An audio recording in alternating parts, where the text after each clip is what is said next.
she was mocked as a not-wife material and abandoned by her husband, but fate wasn't done with her. From tears to triumph, this is the powerful story of Lily, the house girl who rose to become a CEO and queen of her own empire. A story of pain, resilience, and grace that will leave you inspired. Sit back and watch. Lily sat on the floor, holding a notebook full of dreams. "I want to open a cake shop," she said, smiling at Tom, her husband. He looked at her and laughed. Loud. "You? A cake shop? Lily, you can't even bake a bun without burning it." Lily blinked. Her smile faded. "I've been learning online. I'm trying." Tom shook his head. "You're just a house girl. You're not wife material." Lily's chest hurt. Not from his words, she was used to those. But from the fact that he meant it. Another day, Tom was trying to work on a project on his laptop. He was lamenting because he couldn't get it done. Lily had an idea and wanted to share it. Maybe it could help. Tom shut her down. He said, "What do you know? You just managed to graduate from the university. I have told you, you're nothing but a house girl. You're nothing more than that. Look at Grace, she's classy. She wears heels, speaks fancy, and knows big people. You?" That night, Tom packed his things. "I want a real woman," he said. He walked out. Just like that. Lily sat by the window for hours. Not crying. Not speaking. Just breathing. At dawn, she stood up. Wiped her face. Packed one small bag. And left. No note. No goodbye. No looking back. Lily didn't go to her mother's house.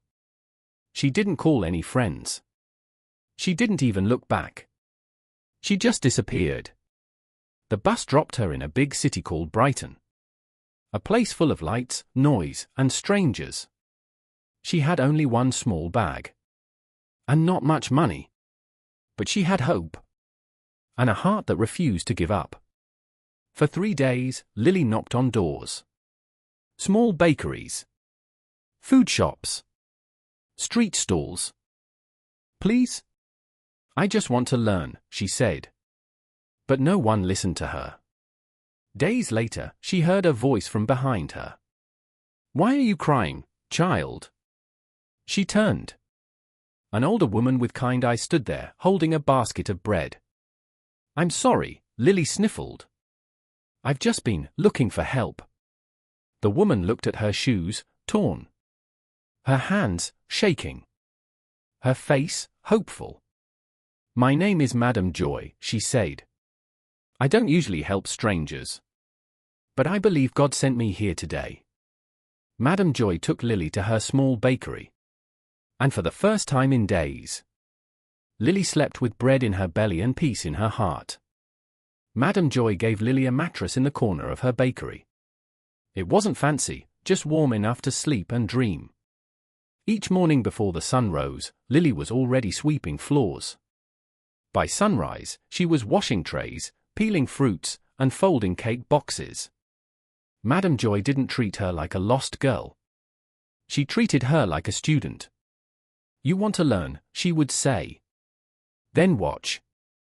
Then try. Then fail. Then try again." Lily's hands got burned the first time she touched a hot oven. She spilled sugar. Broke eggs. Forgot ingredients. One day, a cake sank so bad it looked like a shoe. She almost cried. But Madam Joy just laughed. "That's how we learn, Lily. Burn today. Bake better tomorrow." And so Lily kept going. She watched. She tried. She failed. She improved. Slowly, her hands learned to mix the batter just right. Her cakes began to rise. Her pies began to shine. People started asking, "Who made this one?" And Madam Joy would point at her and say, "That's Lily's work." But every time someone smiled at her cake, she still remembered Tom's voice in her head. You'll never be wife material. Lily wasn't trying to be wife material anymore.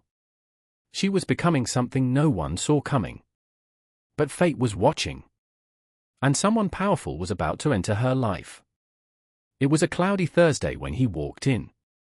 A tall man in a clean black suit. He didn't smile. He didn't look around. He just stood at the entrance like he wasn't sure he should be there. Lily noticed him right away. He looked like the kind of man who only ate at hotels. What was he doing in Madame Joy's small bakery? He walked slowly to the counter. "This smells familiar," he said. Lily didn't know what to say. She just smiled and nodded. His eyes landed on a cake, golden brown, sprinkled with sugar. It was Lily's special pineapple crumble, her new recipe. He pointed. "That one. Who made it?" Lily hesitated. "I did, sir." He raised one eyebrow. She packed a slice and gave it to him. He didn't eat it there. He simply looked at her for a moment and said, "I haven't tasted this smell in 15 years. Then he paid and left quietly. No name. No card. The next day, he came again. And the next. Each time, he ordered only Lily's cakes. Each time, he left without saying much. Then one evening, as Lily was cleaning the counter, she found something tucked under the empty cake box he'd left behind. A simple white card. Mr. Stone. CEO, StoneTech Holdings. With one line written in pen. "You have something the world should taste. Call me." Lily held the card, heart racing. What did he see in her that Tom never could? Lily stared at the card all night. Her fingers touched the name again and again. Mr. Stone. Big man. Big world. Big risk. "Should I call?" she whispered into the dark. Madame Joy walked in with a cup of warm tea. "You're afraid," she said softly. Lily nodded. Good. Madame Joy smiled. "Fear means your next step is bigger than your past." The next morning, Lily called. A woman answered. "StoneTech. How may I help you?" Her voice shook. "Please, tell Mr. Stone that Lily, the baker, is calling." Silence. Then a click. Then a deep voice. "You called." Lily's heart jumped. "Sir, I got your note." He cut her off. "Come to this address tomorrow at 10 a.m. Bring your best work." The phone went dead. Lily stood frozen. Did I just get a job interview with a billionaire? The next day, Lily wore her cleanest dress. She baked all night. 5 perfect mini cakes. She wrapped them with care and carried them in a basket. The building was tall, glass and steel. People in suits walked past her like shadows. But Lily walked in. To the top floor. A quiet room. Big windows. And Mr. Stone sitting behind a glass desk. He looked at her. Then the basket. "Show me," he said. She opened it. He tasted one bite. Then paused. Then leaned back slowly. "Miss Lily, have you ever thought about starting your own cake brand?" Lily froze. "Start my own brand," she repeated. Mr. Stone nodded, wiping cake crumbs from his fingers. "This is not just sweet," he said. "It's smart. It's unforgettable." Lily's hands were shaking. "I don't have money, or training, or even a logo." He leaned forward. "You have something better. Skill. Story. Soul." He pointed to the cake. "You baked this with pain. And people can taste it." Lily blinked. Her eyes were wet. Mr. Stone stood up and walked to the window. "I lost my wife 5 years ago," he said. "She used to bake this exact pineapple crumble." He turned to her. "You brought back a memory I thought I had buried." Lily didn't know what to say. He smiled faintly. Let me be honest. I don't invest in food. Never have. But for some reason, I want to invest in you. He handed her a folder. Inside was a clean plan.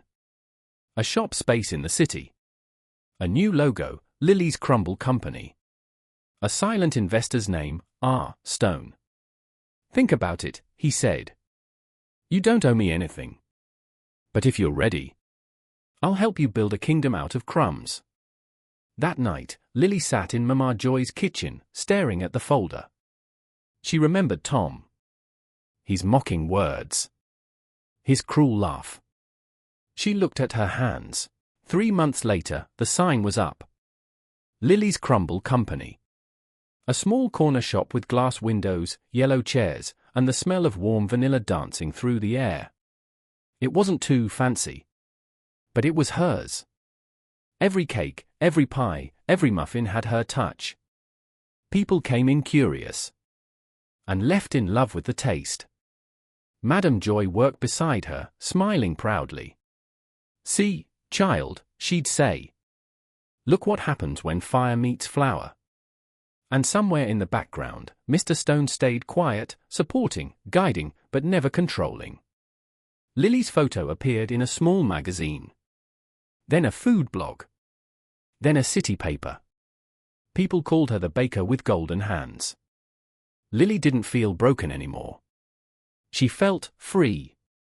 One morning, as she was frosting a cake, a delivery boy brought in a gold envelope. From Stone Tech, he said, and left. She opened it. Inside was an invitation. You are invited to the Stone Tech Gala. A night of excellence, hosted by Mr. Stone, CEO. Formal wear required. Private entrance available for special guests. Lily blinked. She read it again. And again. A gala? Madame Joy walked in and peeked at the letter. Child, this is not just a party. This is a room for kings and queens. Lily looked down at her flour-stained hands.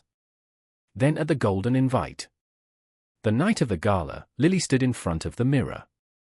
She wore a beautiful red dress. With glitters and gold and her quiet power. Madame Joy kissed her cheek. You walk in there like you belong. Because you do. At the venue, lights sparkled like stars. Music floated through the air. People wore suits, silk, and pride. A staff member greeted her at the door. Special guest of Mr. Stone? This way. She was led through a crowd of powerful people. But her hands didn't shake. Not anymore. Lily had no idea that someone from her past would be in that room too. She heard a voice she once knew too well. Tom. She turned. He was standing near the drinks table, laughing too loudly. Next to him, Grace, with shiny earrings and a fake smile. He hadn't seen her. But Lily saw him. His posture. His pride. His pretense. Then, Mr. Stone stood on stage with a microphone. Tonight is about people who rose from nothing, he said. People who were told you can't, and turned it into watch me. He looked at Lily. Please help me honor one of the boldest creators in this city. Founder of Lily's Crumble Co., and someone I deeply respect, Miss Lily. Gasps filled the room. Eyes turned. Tom's hand froze midair. His glass tilted. He turned. And saw her. Not in an apron. Not in the kitchen. But on the stage. Standing tall. Glowing. Lily. Tom stared like he had seen a ghost. But Lily was no ghost. She was the fire he thought he had put out. He blinked hard. Grace leaned in and whispered, "Who's that?" He couldn't answer. He just stared.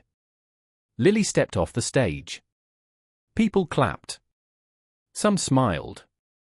Others whispered. She walked back to her table, calm as still water. But inside her chest, her heart beat like a drum. Tom started walking toward her. Slow. Careful. Like a boy who broke a toy and wanted it back. Lily, he said, voice low. She turned, face gentle but unreadable. Hello, Tom. He opened his mouth. Nothing came out. I didn't know you were in the city, he said finally. I didn't know you were doing this well. Lily smiled. You wouldn't have. I disappeared, remember? Tom gave a weak laugh. This is amazing. I mean, wow. I always believed in you, you know. Lily's eyes stayed steady. No, Tom. You didn't. You said I wasn't wife material. You said I was just a house girl. He looked away.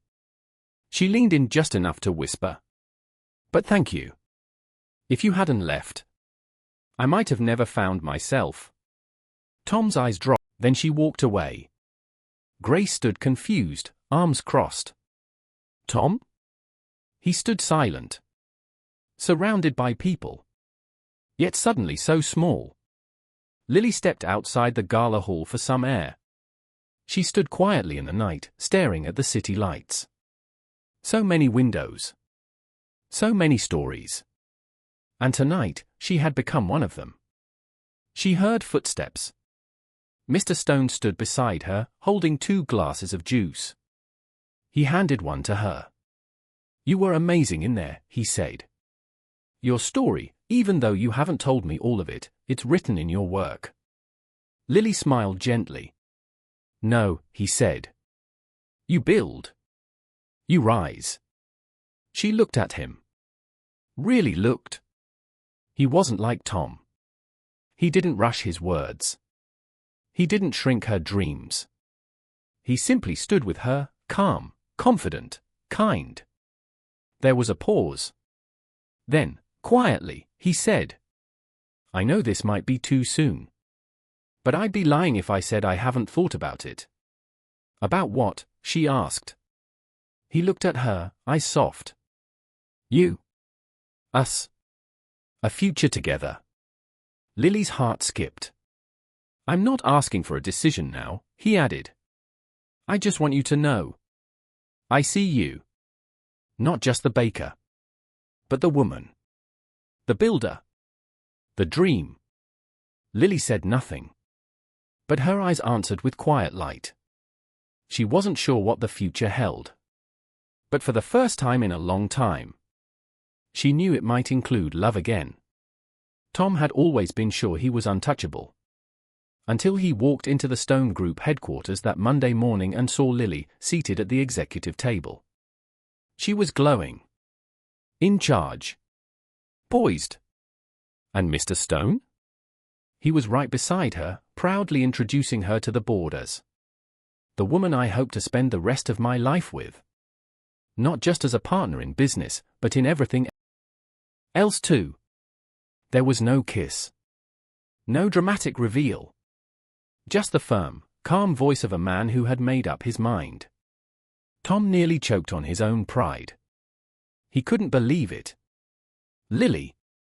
The girl he had once called not wife material. The girl he had tossed aside for someone classier. He tried to speak to her after the meeting. Lily. I didn't know. You and Mr. Stone. His voice was shaky. His palms, sweaty. Lily looked at him quietly, and there's a lot you didn't know. He swallowed. I just thought maybe we could talk, clear the air. She gave a half smile. The air is already clear. You just don't like what's in it.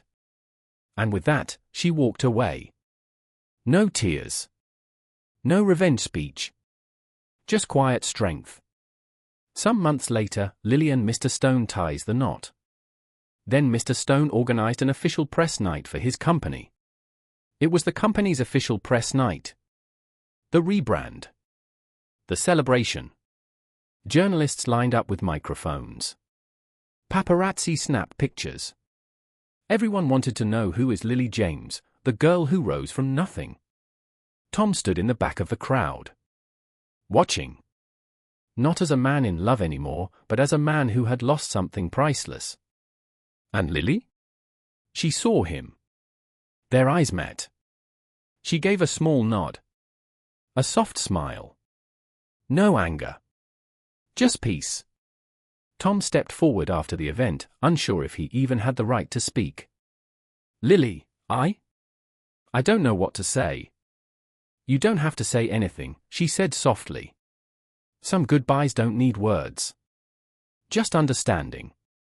Do you love him? He asked, his voice almost a whisper. Lily looked toward Mr. Stone, who stood a few steps away, talking to a group of reporters. Then back at Tom. I don't know if I understand love fully yet, she replied, but I know how it feels to be seen. To be safe. To be believed in. Tom nodded slowly, pain hidden behind his once proud eyes.